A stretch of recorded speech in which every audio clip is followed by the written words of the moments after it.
Episode start అవగానే ఇక మొత్తానికైతే కావ్య రాజ్కి ధైర్యం చెప్పి ఇక నేనున్నానండి భరోసా ఇస్తుంది. బ్యాంకుకి ఇద్దరు ఇక జంటగా వెళ్తూ చక్కగా ఇంట్లో అందరి ముందు జంటగా వెళ్ళడం చూసిన ఇక అపర్ణ సుభాష్ ఇద్దరు కూడా సంతోషపడతారు. కావ్య రాజ్ ఒక్కటైపోయారని కనకానికి కూడా ఈ విషయం ఫోన్ చేసి చెప్పి చాలా సంబరపడిపోతుంది అపర్ణ. ఇక బ్యాంక్ ఆఫీసర్లతో కావ్య అయితే డీల్ కుదుర్చుకుంటుంది. మీరు అడిగినట్టుగా 100 కోట్ల రూపాయలు మేము ఇవ్వమని ఎగ్గొట్టట్లేదు. ఇన్స్టాల్మెంట్ మీద మాకు ఇక అవకాశం ఇస్తే మేము మీ అప్పుని తీరుస్తాము. వాడు మోసం చేసి ఇక బోర్డు మార్చేసి వెళ్ళిపోయాడు. కానీ ఆ అప్పుని మా తాతయ్య గారు ఇక షూరిటీ సంతకం పెట్టారు కాబట్టి మేము తీర్చాలనుకుంటున్నాం. కాబట్టి ఒక్కసారిగా 100 కోట్లు అంటే మేము ఇవ్వలేం. కాబట్టి కొంచెం ఇన్స్టాల్మెంట్గా మాకు అవకాశం కల్పించమని చాలా న్యాయంగా అడుగుతుంది కావ్య. ఆ మాటలు విన్న బ్యాంక్ ఆఫీసర్లు చాలా మంచి నిర్ణయం. బ్యాంకు వాళ్ళు అప్పులు ఇస్తూ ఉంటారు, ఇన్స్టాల్మెంట్ మీద తీసుకుంటూ ఉంటారు. మీకు కూడా అదే వర్తిస్తుంది. ఇక నుంచి మీరు అనుకున్నట్టుగా ఇన్స్టాల్మెంట్ మీద అప్పుని క్లియర్ చేయొచ్చు అని చెప్పి ఇక వాళ్ళు కూడా ఒప్పుకుంటారు. రాజ్ అయితే చాలా సంబరపడిపోతాడు. కావ్య నిజంగా చాలా గ్రేటు. వాళ్ళందరినీ ఇక మాటలతో మార్చేసి వాళ్ళందరి మనసులో ఇక ప్రేమను నింపింది. వాళ్ళు ఈ విధంగా ఊరుకుంటారని అస్సలు ఊహించలేదు. ఇల్లు మొత్తం తనఖా పెట్టాల్సి వస్తుందని అనుకున్నాను. కానీ ఏ విషయంలో కూడా ఏమీ జరగలేదు. కావ్య నిజంగా గ్రేటు. కావ్యకి ఈ విషయం చెప్పి చాలా మంచి పని చేశాను అని చెప్పి రాజ్ కళావతి మొహం కాసే చూస్తూ ఉంటాడు. కారులో వస్తూ ఉండగా ఇక మంచి సాంగ్స్ ఇక వస్తూ ఉంటాయి కారులో. కావ్య వంక చూస్తూ ఇక రాజ్ అయితే చాలా హ్యాపీగా మారిపోతాడు. ఇక లోపల కావ్యకి ఈరోజు నా మనసులో ఉన్న మాట మొత్తం చెప్పేయాలి అని చెప్పి అనుకుంటూ ఉంటాడు. ఏమండి మీరు ఇటువైపు వెళ్ళాల్సింది వేరే వైపు డ్రైవ్ చేస్తున్నారు అని చెప్పనగానే సరే అని చెప్పనగానే ఏమైందండి ఎందుకంత పరజ్ఞానంలో డ్రైవ్ చేస్తున్నారు అనగానే లేదు పరజ్ఞానం కాదు, నాకు మనసు చాలా రిలీఫ్ అయిపోయింది. అందువల్ల నా ఆలోచనే వేరుగా మారిపోయింది. ఇక నుంచి నా ఆలోచనే వేరుగా ఉండడం కాదు, ఈ రాజులో మార్పును చూసి నువ్వు షాక్ అయిపోతావు అని చెప్పి మనసులో అనుకుంటూ ఇక డ్రైవింగ్ చేస్తూ ఇంటి దగ్గరకైతే వస్తాడు. ఇంతలో అయితే దుగ్గిరాల ఇంట్లో ఇక రుద్రాని ఇక డబ్బులు అడుగుతుంది. స్వప్న డబ్బులు తీసుకురావడానికి వెళ్తూ అవును కావ్య నా చేతికి తాళాలు ఇచ్చేటప్పుడు డబ్బు ఎవరు అడిగినా వాళ్ళ గురించి అడగమని చెప్పింది. ఇంతకీ డబ్బు ఎందుకు అత్తా నీకు అనగానే నాకేం కాదు స్వప్న, నీ భర్తకే, వాడికి పెట్రోల్ కొట్టించుకోవడానికి డబ్బు కావాలి. అలాగే వాడు ఒంటరిగా పోరాటం చేస్తున్నాడు. వాడికి ఆఫీసులో ఛాన్స్ లేదు, బయట ఉద్యోగం లేదు. వాడికంటూ వాడి ఖర్చులు, అలాగే వాడు మంచి ఉద్యోగాన్ని ఎత్తుక్కుంటూ ఒక బిజినెస్ని స్టార్ట్ చేయాలనుకుంటున్నాడు. దానికోసం రాత్రింబవళ్ళు కష్టపడుతున్నాడు. అది నీకు కూడా తెలుసు. అందుకని కొంత డబ్బు వాడికి కావాలి, ఇవ్వు అని చెప్పి ఇక అడగగానే ఇక ఎంతైనా రాహుల్ తన భర్త కాబట్టి వెళ్ళి డబ్బు తీసుకొని చేతిలో పెట్టబోతూ ఉంటే ఇంతలో కావ్య రాజు వస్తారు. కావ్య ఒక్కసారిగా ఆగక్క అని చెప్పి గట్టిగా అరుస్తుంది. హాల్లో అందరూ ఉంటారు. ఏంటి ఎందుకు ఇస్తున్నావు డబ్బులు అనగానే అది అక్క రాహుల్కి అనగానే ఫస్ట్ ఆ తాళాలు ఇవ్వు అని చెప్పి చేత్తో తీసుకొని చూడక్క ఇక నుంచి ఈ ఇంట్లో నీతో సహా నాతో సహా ఇంట్లో అందరితో సహా మీరందరికీ ఒకటే మాట చెప్పాలనుకుంటున్నాను. డబ్బులు అనేవి నీళ్ళలాగా ఎలా పడితే అలాగా కడిగి పడేసేది కాదు. డబ్బు అనేది ఒకసారి మన చేతిలో ఉంటుంది, మరొక రోజు ఇంకొకరి చేతిలో ఉంటుంది. అలాంటి డబ్బుని మనం ఎంత సేఫ్టీగా దాచిపెట్టుకొని దాన్ని ఇంతకింత పెంచాలి తప్పించి కరిగేయకూడదు. కాబట్టి నేను ఒక నిర్ణయం తీసుకున్నాను. ఇక నుంచి ఎవరైనా కూడా డబ్బులు తీసుకునేటప్పుడు అది దేనికి సంబంధించింది, దేనికోసం ఆ డబ్బు కావాలి, ఇదంతా కూడా నాకు విషయం చెప్పాలి. అలాగే ఆ ఖర్చు పెట్టుకున్న ఖర్చులు తాలూకు స్లిప్పులు కూడా నాకు తెచ్చిపెట్టివ్వాలి. అంత కరెక్ట్గా ఇక నుంచి ఉండబోతున్నాను. ఈవెన్ పెట్రోల్కైనా కూడా పెట్రోల్కి సంబంధించిన బిల్లుతో సహా నాకు చూపించాలి. ప్రతి రూపాయి నాకు లెక్క కావాలి అని చెప్పి కావ్య స్ట్రిక్ట్గా రూల్ని చెప్తుంది. అంతే దెబ్బకి దెమ్మ తిరిగిపోతుంది రుద్రానికి, అలాగే ధాన్యలక్ష్మికి. స్వప్న ఏంటి ఏం మాట్లాడుతున్నావే అనగానే అవునక్క, నీకేనా ఖర్చులు కావాలి అనుకున్నప్పుడు దేనికి సంబంధించిన ఖర్చు పెడుతున్నావో నాకు తెలియాలి. అది అవసరమైన ఖర్చు అంటే పర్వాలేదు, అనవసరమైన ఖర్చు అయినా దానికి నేను డబ్బు ఇవ్వను. డబ్బు ఎందుకు ఇవ్వట్లేదు, మా డబ్బు మాకు ఇవ్వమని మీరు ఎవరైనా అడిగితే మాత్రం నేను అస్సలు ఊరుకోను. ఈ రోజు నుంచి డబ్బు విషయంలో చాలా స్ట్రిక్ట్గా ఉంటాను అని చెప్పి కావ్య చెప్తుంది. కావ్య మాటలు విన్నా ఇక అపర్ణ అయితే మనసులో చాలా సంతోషపడుతుంది. అమ్మయ్య నా కోడలు ఇన్ని రోజులకి కాస్త గట్టిగా మాట్లాడింది. ఎవరైనా మెత్తగా ఉంటే ఇలాగే మాట్లాడతారు, గట్టిగా సమాధానం చెప్పు అని చెప్పి నేను చెప్పిన మాట బాగానే తీసుకుంది. కావ్య ఎందుకు ఎంత కరెక్ట్గా మారిపోయింది? ఈరోజు నా కొడుకు నా కోడలు కూడా ఇద్దరు జంటగా ఆఫీస్కి వెళ్ళొచ్చారు అని చెప్పి మనసులో మురిసిపోతూ ఉంటుంది ఇక అపర్ణ. మరొక వైపు రాజు అయితే ఇక కావ్య అలా మాట్లాడేసరికి చాలా సంతోషపడతాడు. నిజమే, డబ్బుని డబ్బులాగే చూడాలి. డబ్బుకంటూ విలువ లేకుండా ఇష్టం వచ్చినట్టుగా ఖర్చులు పెడితే ఆ ఖర్చులు కాస్త ఇంత అయ్యి కొండంతలుగా మారుతుంది. అది మనకి మంచిది కాదు అని చెప్పి రాజ్ కూడా కావ్య చెప్పిన మాటలకి ఇక చాలా వరకు హ్యాపీగా ఫీల్ అవుతాడు. ఇక కుటుంబంలో ఉన్న ధాన్యలక్ష్మి, రుద్రాణి ఇద్దరు మాత్రం ఏంటి ప్రతి రూపాయి లెక్క చెప్పాలా? నేను చెప్పను, ఏం చేసుకుంటుందో చేసుకొని అని చెప్పి ఇక మనసులో అనుకుంటుంది ధాన్యలక్ష్మి. రుద్రాణి మాత్రం చేతి వరకు వచ్చిన డబ్బుని కావ్య తీసుకొని పెట్రోల్ వరకే డబ్బు ఇచ్చి రాహుల్కి, ఇదిగో రాహుల్, ఇది పెట్రోల్ డబ్బులు, పెట్రోల్ కొట్టించుకొని వచ్చిన తర్వాత దానికి తాలూగా స్లిప్ కూడా నాకు ఇవ్వాలి అని చెప్పి ఇక లోపలికి వెళ్ళిపోతుంది కావ్య. ఇక ఇది ఇలా జరగ్గా లోపల కుమిలిపోతూ ఉంటుంది రుద్రాణి. డబ్బుని దీని ఆధీనంలో పెట్టుకునేలా చేశాడు ఆ ముసలోడు. మా ఆస్తి మాకు ఇవ్వకుండా ఇక్కడే వీళ్ళ మోచేయి గంజి నీళ్లు తాగినట్టుగా మమ్మల్ని చేస్తారు అని చెప్పి ఇక అక్కడి నుంచి లోపలికి వెళ్ళిపోతుంది. ఇక రాత్రిపూట అందరూ కూడా డిన్నర్ చేస్తారు. హ్యాపీగా అందరూ డిన్నర్ చేసేసిన తర్వాత కావ్య వంటగదంతా క్లీన్ చేస్తూ ఉంటుంది. రాజ్ ఎప్పుడెప్పుడు కళావతి రూమ్లోకి వస్తుందో అప్పుడప్పుడు కళావతికి నా మనసులో ఉన్న మాటలు చెప్పాలి. కళావతి విషయంలో నేను ఏ రకంగా ప్రవర్తించానో దాని అంతటికీ మొత్తానికి కలిపి సారీ చెప్పాలి అని చెప్పి ఇక వెయిట్ చేస్తూ ఉంటాడు. ఇక ఒక్కసారిగా అంతరాత్మ, ఒరేయ్ ఏంట్రోయ్, ఏంటి ఎవరి కోసం వెయిటింగు అని చెప్పి ప్రత్యేకం అవ్వగానే నా భార్య కోసం అని చెప్పి అంటాడు. ఓ ఎబ్బో, నీ భార్య మన భార్య కాదా ఏంటి ఈరోజు నీ ఆపదలన్నీ గట్టెక్కాయని కళావతికి సారీ చెప్పాలనుకుంటున్నావా అని చెప్పి అనగానే, రే నా ఆపదలన్నీ గట్టెక్కాను కాదురా, నా వెనకాలే భార్యగా నన్ను వెన్నంటి నాకు ధైర్యం చెప్పి నా మనసులో ఉన్న టెన్షన్ని తీసేసి నా భార్య గొప్పగా ఆలోచించినందుకు తనకి ధన్యవాదాలు, థ్యాంక్స్ చెప్పాలనుకుంటున్నాను. అలాగే నేను చేసిన పనులకి సారీ చెప్పాలనుకుంటున్నాను అని చెప్పానుగానే, అవునవును, ఇన్ని రోజులకి చాలా మంచి నిర్ణయం తీసుకున్నావు, చెప్పు మన భార్య వస్తున్నట్టుంది అని చెప్పి ఇక అంతరాత్మ మాయమైపోతుంది. ఇక కావ్య పాలు తీసుకొని లోపలికి రాగానే రాజ్ ఒక్కసారిగా డోర్ వేసి కళావతి అని చెప్పి ఇక రెండు చేతులు పట్టుకుంటాడు. ఏమైందండి అని చెప్పనగానే, కళావతి, నేను మనస్ఫూర్తిగా ఎప్పటి నుంచో నీకు చెప్పాలనుకున్న రెండు మాటలు అని చెప్పి అనగానే, ఏం మాటలండి అయ్యి అనగానే, ఒకటి నీకు సారీ చెప్పాలనుకుంటున్నాను మనస్ఫూర్తిగా. నేను నీ విషయంలో చాలా ఫూలిష్గా ప్రవర్తించాను, నేను చేసిన అన్ని తప్పులకి కలిపి సారీ అని చెప్పి అంటాడు. కావ్య అలానే ఉండిపోతుంది. ఏంటి ఎందుకు సారీ చెప్తున్నానా అని చెప్పి ఆశ్చర్యపోతున్నావా? ఇంట్లో నుంచి అడుగు బయట పెట్టి నువ్వు వెళ్ళిపోవడానికి కారణం అయింది నేను. విషయం తెలుసుకోకుండా నిన్ను బాధ పెట్టాను, అందరి ముందు అవమానించాను, దోషిలాగా చూశాను. నువ్వు ఇంట్లో నుంచి వెళ్ళిపోతే కనీసం నిన్ను తీసుకురావడానికి వచ్చి కూడా నిన్ను మళ్ళా చెక్కిచ్చి నీకు ఎంత డబ్బు కావాలో చెప్పు, నువ్వు ఇంటికి వచ్చి మా ఇంట్లో కోడలుగా ఉంటావా అని చెప్పి నీ మనసు బాధ పెట్టాను. ఇలా ప్రతి ఒక్క విషయంలోనూ నేను చాలా బాధ పెట్టాను కళావతి. అదంతా నువ్వు మనసులో పెట్టుకొని ఏ రోజు ప్రవర్తించలేదు. ఈ ఇంట్లో ఎప్పుడూ కోడలుగానే ప్రవర్తించి ఈ ఇంటి బాగోగుల గురించి ఆలోచించావు. అలాంటి నిన్ను దూరం పెట్టుకొని ఇంతకాలం నిన్ను చాలా మూర్ఖంగా ప్రవర్తించాను. అందుకే చెప్తున్నాను మనస్ఫూర్తిగా సారీ అని అనగానే కావ్య మనసు కరిగిపోతుంది.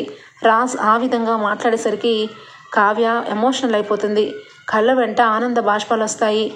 ఇక రెండో మాట అది అని చెప్పి సైలెంట్ అయిపోతాడు.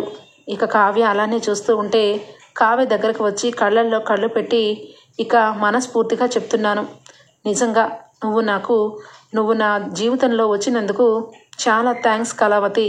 నీలాంటి వైఫ్ నాకు దేవుడు ఇచ్చినందుకు ఆ బ్రహ్మదేవుడికి నిజంగా చాలా చాలా పెద్ద థ్యాంక్స్. ఇక నీ విషయంలో నేను ఒక నిర్ణయం తీసుకున్నాను. ఎంతవరకు జరిగిందంతా కూడా ఒక లెక్క. ఇక నుంచి మన ఇద్దరం మంచిగా భార్యాభర్తల్లాగా బంధాన్ని కొనసాగిద్దాం.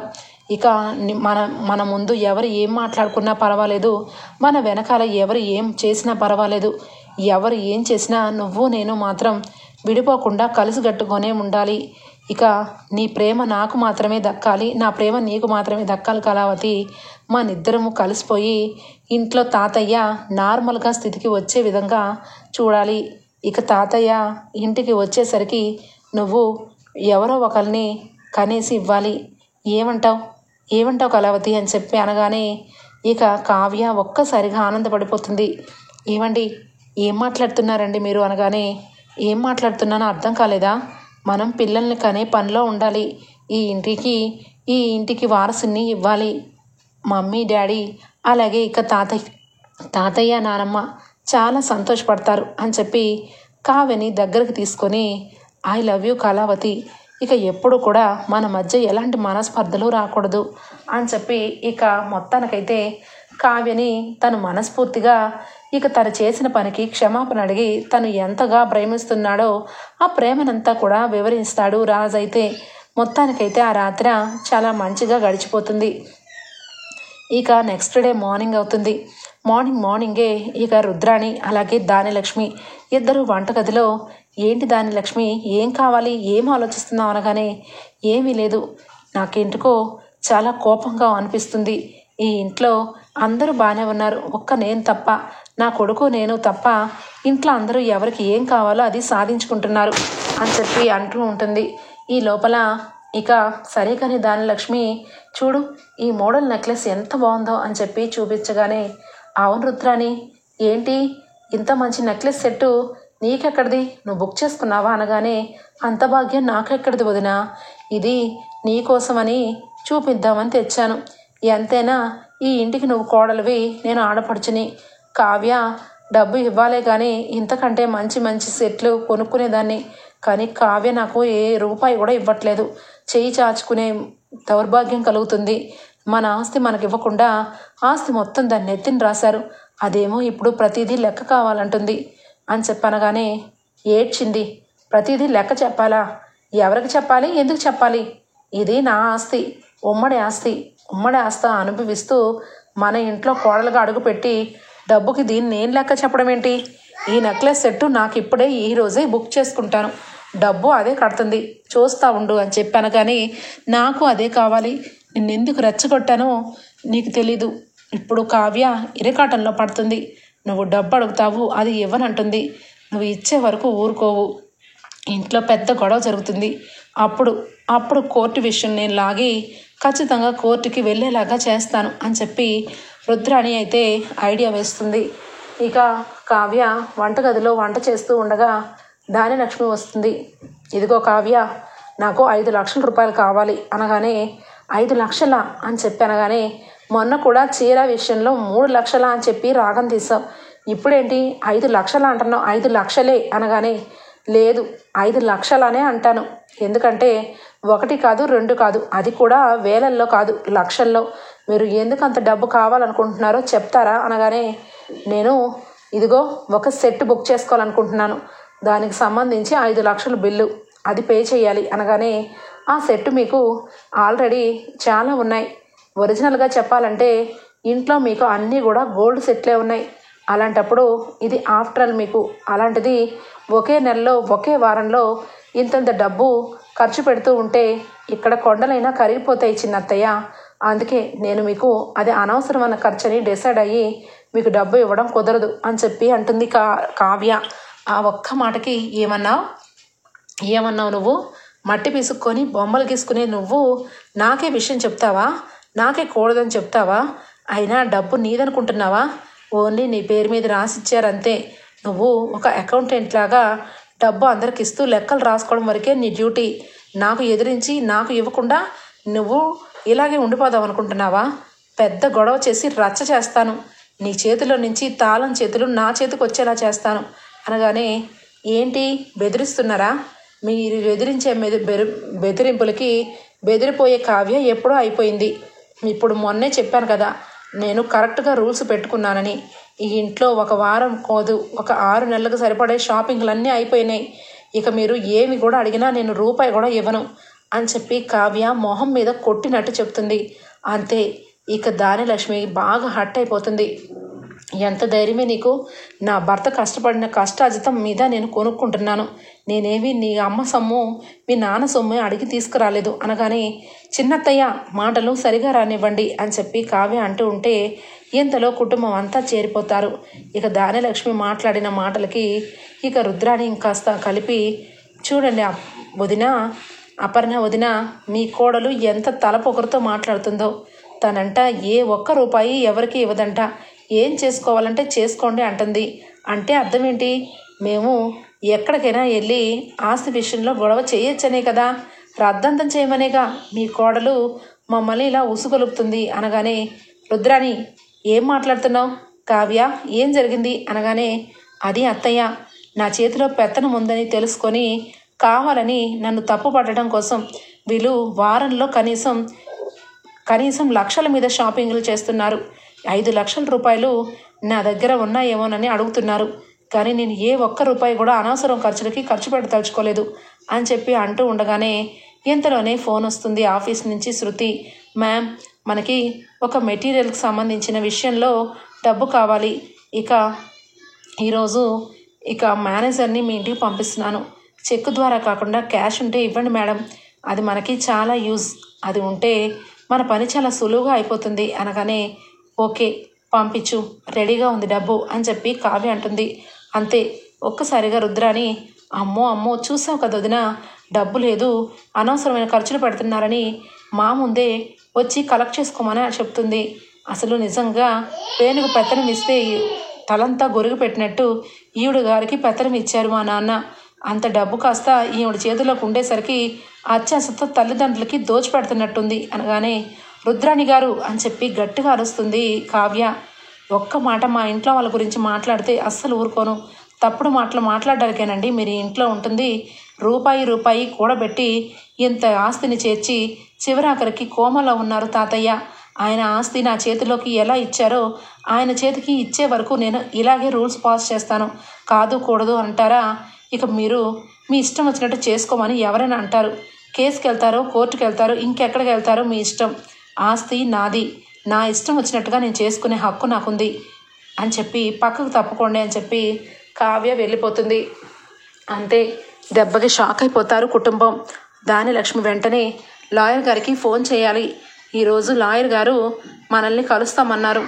ఆస్తి విషయంలో మనకి హక్కుల గురించి మాట్లాడదాం పద రుద్రాణి అనగానే, పద దానిలక్ష్మి అని చెప్పి ఇద్దరు కూడా ఇక లాయర్ని కలవడానికి వెళ్తారు. ఇక లాయర్ గారు అయితే, కావ్య పేరు మీద ఆస్తిని మీ పేరు మీద రావాలి అంటే ఖచ్చితంగా ఇంకొస్త డబ్బు ఖర్చు అవుతుంది. ఎందుకంటే మీ మామయ్య గారు స్వహస్తాలతో ఆ మనవరాలకి ఇక ఆస్తి మొత్తం రాసేశారు. ఇక ఆ ఆస్తిని భాగాలు పంచాలి అంటే కావ్య మేడమే పంచాలి. కావ్య మేడంకి నచ్చినట్టుగా మీరు మలుచుకోవాలి. ఆవిడ చేతులతో ఆస్తి రాస్తే తప్ప మీకు ఆస్తి దక్కదు అని చెప్పి పేపర్లన్నీ కూడా చూసి ఈ విషయం చెప్పడం జరుగుతుంది. ఇద్దరూ చేసేదేమీ లేకుండా ఇక ఇద్దరు రోడ్డు మీద పడి, ఏంటి రుద్రాణి ఇలా అయిపోయింది అని చెప్పి అనుకుంటూ ఉండగా ఇంతలో దానిలక్ష్మి, ఎందుకు అయిపోతుంది? ఇంట్లో మనశ్శాంతి లేకుండా గొడవ మీద గొడవ పెడుతూనే ఉంటా. నా ఆస్తి ఇచ్చే వరకు నేను ఊరుకునేది లేదు అని చెప్పి ఇక దానిలక్ష్మి ఇద్దరు కూడా ఇక ఇంటికి వచ్చేస్తారు.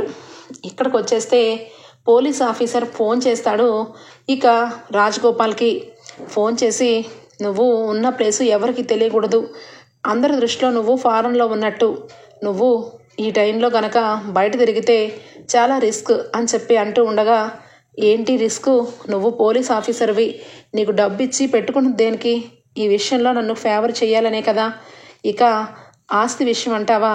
ఆ రాజ్, కావ్య ఈరోజే ఇక బ్యాంకు వెళ్ళి అప్పుని క్లియర్ చేస్తామని వాళ్ళే ఒప్పుకున్నారు. కాబట్టి ఇక నేను బయట తిరగచ్చు కదా అనగానే, తిరగచ్చు, కాకపోతే కొంచెం చూసి తిరగాలి. నువ్వు గనక బయట కనబడ్డావు అంటే ఖచ్చితంగా నీకే ప్రమాదం అనగానే, నాకెందుకు ప్రమాదం? నేను దొరికితే నువ్వు కూడా దొరికిపోయినట్టే, నువ్వు కూడా ప్రమాదంలో పడినట్టే. మనిద్దరం కలిసి చేసిన స్కామ్ కదా ఇది అని చెప్పి అంటాడు రాజగోపాల్. అవునవును, ఇక ఆ డబ్బంతా కూడా మనిద్దరం పంచుకోవాలి. అలాగే ఇక ఈ విషయం చల్లబడినాక వేరొక కంపెనీని టార్గెట్ చేయాలి. ఈ రకంగా ప్రతి 3 నెలలకు ఒకసారో 4 నెలలకు ఒకసారో మనం కంపెనీని టార్గెట్ చేస్తూ ఆ కంపెనీని ఇక కింద పడేసి డబ్బు మొత్తం పట్టుకొని ఉడాయించాలి అని చెప్పి ఇద్దరు నవ్వుకుంటూ ఉంటారు. ఇక అటువైపుగా కావ్య మార్కెట్కి వెళ్ళి కూరగాయలు తీసుకొని ఇక వస్తూ ఉంటుంది. ఇతను మొన్న ఈయనతో వచ్చి మాట్లాడిన పోలీస్ ఆయనే కదా, ఎవరు లేని టైంలో పక్కన కూర్చొని సీక్రెట్గా మాట్లాడుతున్నాడు ఏంటబ్బా అని చెప్పి ఇక పక్కనే నుంచొని సీక్రెట్గా వింటుంది. ఇక అప్పుడు విషయం బయటకు వస్తుంది కావ్యకి. అంటే రాజగోపాలు అలాగే ఈ పోలీస్ ఆఫీసర్ వీళ్ళిద్దరూ ఒకటేనమాట. వీళ్ళిద్దరూ కావాలని ఈ పని చేసి అప్పుని మా నెత్తి మీద రుద్దారు. వీడు పోలీస్ బట్టలేసుకున్న బ్రోకర్లా ఉన్నాడు. డబ్బు కోసం ఇంత దిగజారిపోతాడని ఊహించలేదు అని చెప్పి ఇక పోలీస్ ఆఫీసర్ని ఒక కన్నేసేలాగా ఫాలో చేస్తుంది కావ్య.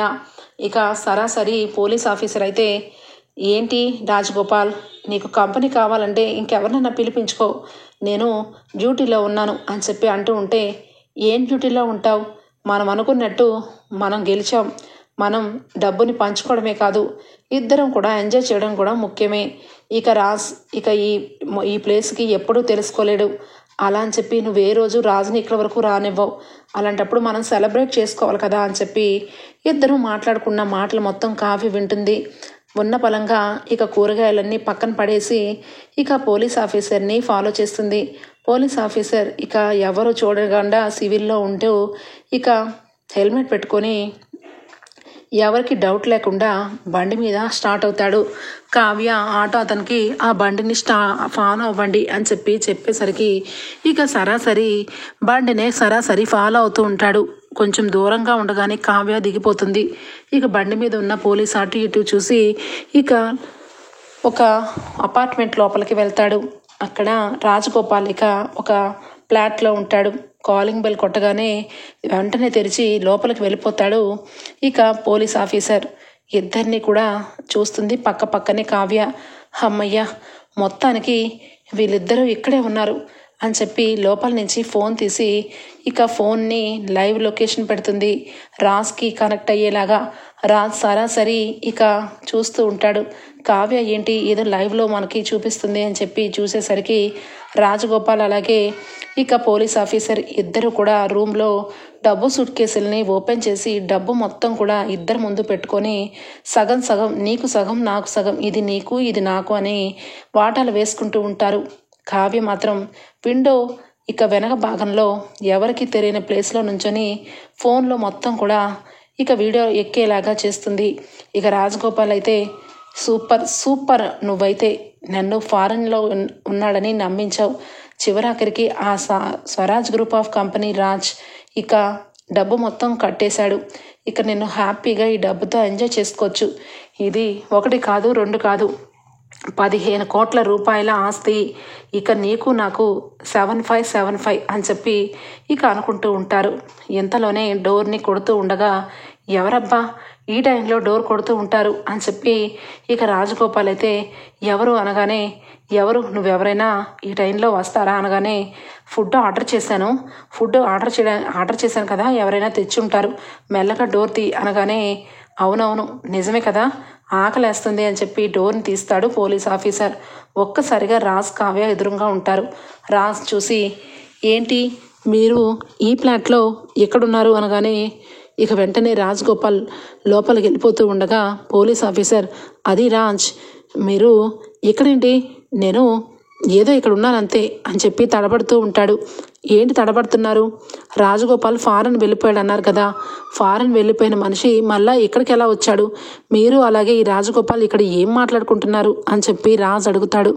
సరే అయితే విషయం ఇక్కడ వరకు వచ్చింది కాబట్టి, నేను ఇక్కడున్నానని తెలుసుకొని వచ్చావు అంటే నా గురించి ఎంతో కొంత నీకు తెలిసే ఉండొచ్చు కాబట్టి ఇప్పుడు చెప్తున్నాను విను. అసలు రాజగోపాల్ అనేవాడే ఫారెనే లేడు, ఇక్కడే ఉన్నాడు, నువ్వు రా అని చెప్పి లోపల నుంచి రాజగోపాల్ని పిలుస్తాడు. ఇక లోపల నుంచి బయటకు రాగానే, నువ్వు ఇక్కడే ఉంటూ పోలీసుల దృష్టిలో ఎక్కడ ఉన్నట్టుగా బిల్డప్ ఇస్తావా, పద నడు అని చెప్పి రాజ్ కాలర్ పట్టుకోగానే, హే వదులు, ఏంటి నువ్వు వచ్చి బెదిరించగానే వచ్చేసేయడానికి నేనేమైనా చిన్నపిల్లాడు అనుకుంటున్నావా, ఈ కష్టం దేనికి పడ్డానో తెలుసా? ఈ లక్షలు, ఈ కోట్ల కోసం. అలాంటిది ఇప్పుడు నీకు వనగానే పోలీస్ స్టేషన్కి రావాలనుకుంటున్నావా? నువ్వు ఇక్కడికి వచ్చి చాలా తప్పు చేసావు. ఇది మా అడ్డా అని చెప్పి ఇక పోలీస్ ఆఫీసర్ అయ్యుండి ఒక దొంగల ముఠాకి ఫోన్ చేస్తాడు. వాళ్ళు ఉన్న పలంగా 4 వస్తారు. ఇక రాజు అయితే ఆ 4 4 రకాలుగా కొడుతూ ఉంటాడు. కావ్య ఇక ఒకవైపు రాజగోపాల్ని అలాగే ఇక పోలీస్ ఆఫీసర్ మోసాన్ని చూసి తట్టుకోలేదు. అసలు మీరు మనుషులేనా? మీరు చిట్ ఫండ్ కంపెనీ పెట్టి ఇక బోర్డు తిప్పేశారనుకుంటే ఈ డబ్బు మొత్తం మీరిద్దరు కూడా వాటాలు వేసుకుని పేదాల కడుపుని కొడతారా? మిమ్మల్ని పేదాలతోనే ఉతికించే పని ఏర్పాటు చేస్తాను అనగానే, నువ్వు ఏం చేసినా నీ మొగుడిని నిన్ను ఇద్దరిని ఇక్కడే నిలువాలా పాతేస్తాం. ఎవరు అడ్డొస్తారో నేను చూస్తాను. నేను పోలీస్ ఆఫీసర్ని. ఏదైనా చేసి ఏ రకంగానే తప్పించుకుంటాను అని చెప్పి అంటూ ఉండగా ఇంతలో పెద్ద పెద్ద ఆఫీసర్లు అందరూ అక్కడ చేరుకుంటారు. ఒరే నీచుడా, నీలాంటి వాళ్ళ వల్లేరా మా మీద మంచి ఇంప్రెషన్ అంతా పోయింది. ఒక దొంగల ముఠాలో చేరి దొంగలాగా బిహేవ్ చేసి డబ్బు మొత్తం దోచేసుకుందామని అనుకుంటున్నావా? ఇదంతా మాకు లైవ్లో పెట్టింది కావ్య. నువ్వు చాలా గ్రేట్. నిజానికి ఇంత పెద్ద ముఠాని మాకు అప్పచెప్పావు. ఈ ముఠాలో ఎంతమంది ఉన్నారో అందరినీ లాగే వరకు నిద్రపోను. పదండి అని చెప్పి ఆ డబ్బు మొత్తం కూడా పోలీసులు వాళ్ళు స్వాధీనం చేసుకుంటారు. ఎవరెవరికి ఎంతెంత డబ్బు ఇవ్వాలో బ్యాంకు వాళ్ళని పిలిపించి డబ్బు మొత్తం అందరికీ వసూలయ్యేలాగా చేస్తారు రాజ్, కావ్య. ఇక పోలీస్ ఆఫీసర్ని అయితే వెంటనే ఇక ఉన్న పోస్టులోంచి తీసి పడేసి ఇక ఒక్కసారిగా ఇలాంటి వాళ్ళని బయటకు రానివ్వకూడదు. డబ్బు కోసం ఏమన్నా చేస్తారు, గడ్డన్నా తింటారు. వేరే వాళ్ళ డబ్బు మీకు ఎలా అరుగుతుంది? ఇంత డబ్బు తీసుకొని మీరు హ్యాపీగా సెటిల్ అయిపోవాలనుకుంటే ఇక పేదవాళ్ళ కడుపు కొట్టి తీసుకుంటారా? మీలాంటి వాళ్ళకి ఎలాంటి శిక్షలు ఉంటాయో తెలుసా అని చెప్పి ఇక కమిషనర్ గారు మాట్లాడుతూ ఉంటే ఇక కావ్య అయితే ఒకటే మాట చెప్తుంది, వీళ్ళిద్దరినీ శాశ్వతంగా జైల్లో చెప్పకూడదు తినేలాగా చేయండి సార్. ఇది పేదవాళ్ళ రక్తం కూడా పెట్టుకొని చేసే డబ్బు. ఆ డబ్బుని వీళ్ళు మింగేద్దామని చూశారు. మింగేయడమే కాకుండా ఏమీ తెలియని మా కంపెనీ నుంచి డబ్బు మొత్తం కూడా గుంజాలని చూశారు.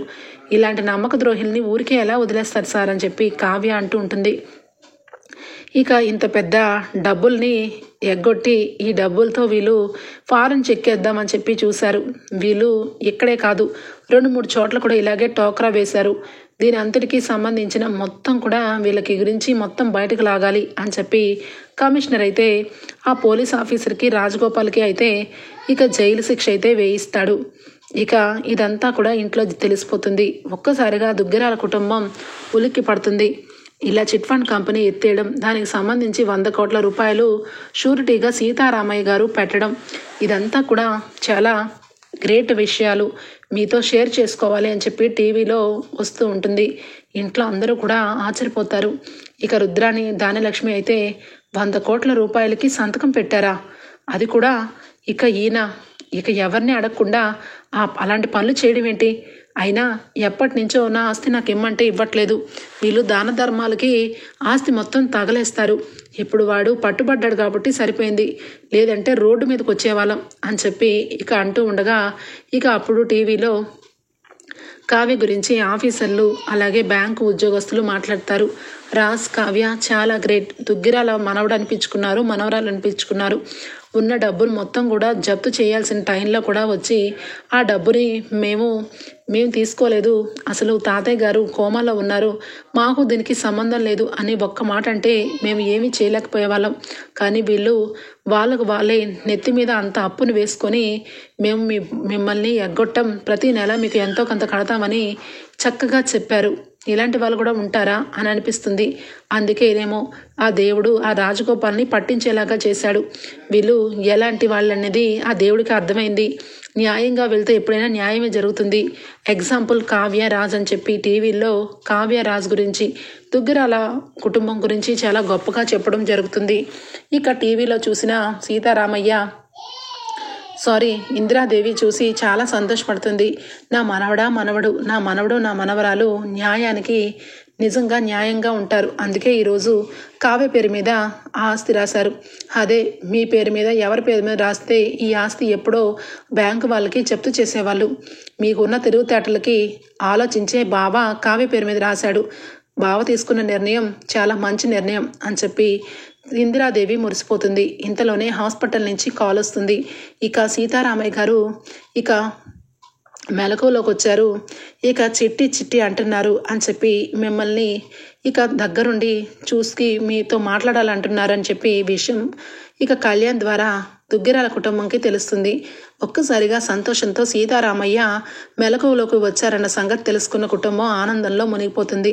రాజ్, కావ్య, దుగ్గిరాల కుటుంబం అందరూ కూడా సీతారామయ్య దగ్గరికి వెళ్ళి సీతారామయ్యని విషయం చెప్పి అందరం ఉమ్మడిగానే ఉన్నాం తాతయ్య, ఎవరము గొడవలు పడలేదు, ఈ ఆస్తి ఎక్కడికి పోలేదు, నీ పేరు ప్రఖ్యాతల్ని ఇంకాస్త ఎక్కువగానే మర్యాద అయ్యేలాగే చూడు బావా అని చెప్పి టీవీలో న్యూస్ని చూపిస్తుంది చిట్టి. అది చూసిన సీతారామయ్య చాలా సంతోషపడతాడు. కావ్య, రాజు ఇద్దరు కలిసిపోయారన్న విషయం తెలుసుకొని సీతారామయ్య చాలా సంతోషంగా ఇంటికి ఆరోగ్యంగా తిరిగి వస్తారు. ఓకే ఫ్రెండ్స్, రాబోయే ఎపిసోడ్స్లో ఈ విధంగానే జరగబోతుంది. మీకు గనక నచ్చినట్లయితే ఒక లైక్ ఇచ్చేయండి ఫ్రెండ్స్.